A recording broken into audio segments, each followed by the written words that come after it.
Assalamualaikum warahmatullahi wabarakatuh.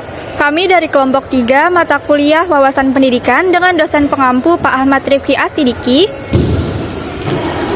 Saat ini kami sedang berada di Museum Nasional dengan saya Zalfa Nurul Izzah dengan NIM 17016240887. Saya Astrid Vidiana Herianto dengan NIM 17016240115.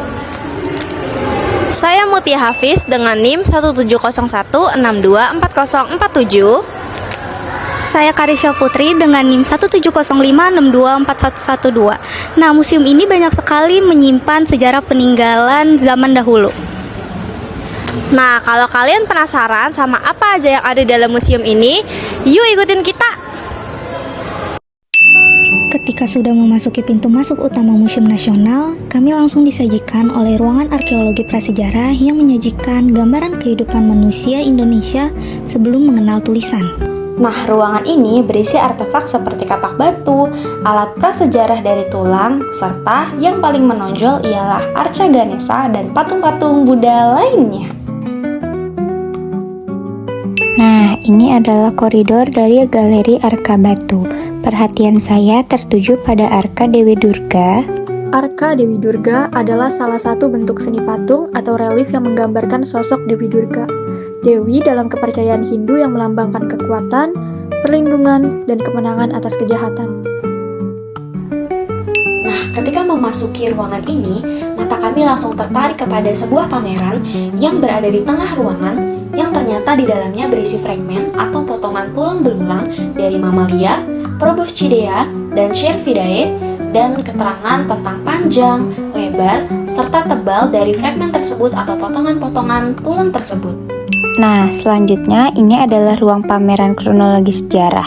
Di sini terdapat dokumentasi biografi singkat dari berbagai tokoh atau warga yang mengalami peristiwa penting dalam sejarah Indonesia.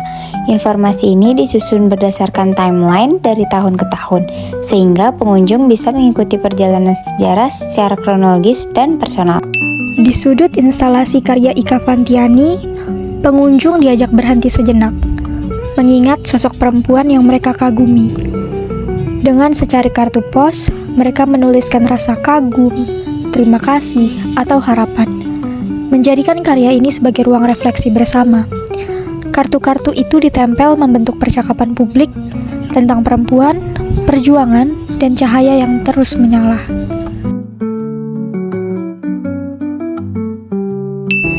Di sini kita dapat lihat perkembangan seni rupa Indonesia yang menunjukkan jejak seni Islam klasik, terutama kaligrafi Arab yang menjadi inspirasi penting bagi para perupa sejak 1970-an. Tokoh-tokoh seperti Ahmad Sadali, Ade Firouz, Amri Rahia, Saiful Adnan, dan Amang Rahman mulai menggunakan kaligrafi sebagai elemen utama dalam lukisan mereka. Memasuki 1990-an, seni lukis Islam berkembang lebih lanjut, tidak hanya menampilkan ayat-ayat Al-Quran secara formal, tetapi juga mengekspresikan pengalaman dan rasa spiritual secara simbolik dan beragam. Nah, selanjutnya di sini ada tempat namanya itu Mengenal Paras Nusantara. Jadi dari sini ini kita bisa tahu wajah kita itu dari suku mana. Nah, bisa penempatannya itu bisa dari scan yang ada di layar di sana. Nah, nanti itu muncul muka kita itu dari suku mana, bisa dari suku Jawa, Sumatera, dan lain-lain. Baik semuanya, jadi di sini adalah bendera Kongres Wanita Indonesia. Jadi Kongres Perempuan Indonesia 1 itu adalah forum nasional pertama yang mempertemukan lebih dari 1.000 peserta dari 30 organisasi perempuan lintas etnis, agama, dan pandangan politik. Ini diselenggarakan di dalam Joyodipuran, Yogyakarta pada tanggal 22 sampai 25 Desember 1928. Jadi, kongres ini mencerminkan kesadaran bahwa perjuangan perempuan adalah bagian tak terpisahkan dari perjuangan kebangsaan. Nah, kalau kalian ngira parfum itu cuma ada di zaman sekarang, kalian salah besar. Parfum itu udah ada di zaman dulu loh. Kalau kalian penasaran, yuk lihat. Nah, jadi pada awalnya botol-botol berukuran kecil itu ditemukan dalam kondisi utuh di Bongal. Nah, pada umumnya botol ini serupa dalam keadaan pecah. Botol ini diproduksi di Timur Tengah dan dibawa ke Nusantara pada abad ke-7 sampai abad ke-10 Masehi. Nah, botol-botol ini fungsinya apa?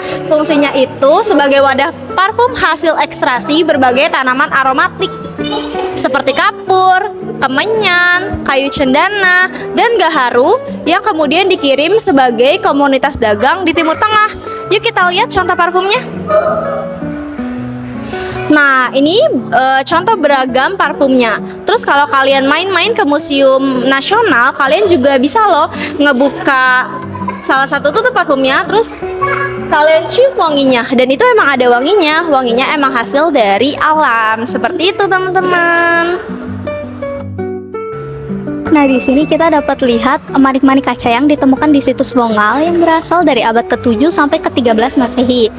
Nah, manik-manik ini mencerminkan keindahan seni kaca pengrajin Islam. Nah, terdapat 3 jenis utama dengan keunikan masing-masingnya. Yang pertama, ada manik-manik monokrom berwarna coklat, hijau, putih, dan biru. Nah, yang kedua ada manik-manik polikrom, dan yang ketiga ada manik-manik berlapis emas dari Mesir yang memancarkan kemewahan. Nah, manik-manik ini itu berfungsi sebagai perhiasan, simbol status sosial, benda spiritual, dan komoditas perdagangan yang memperlihatkan betapa luasnya jaringan budaya dan ekonomi Islam yang telah hadir di Bongal. Nah, setelah itu di sini kita dapat lihat versi digitalnya jenis-jenis manik-manik.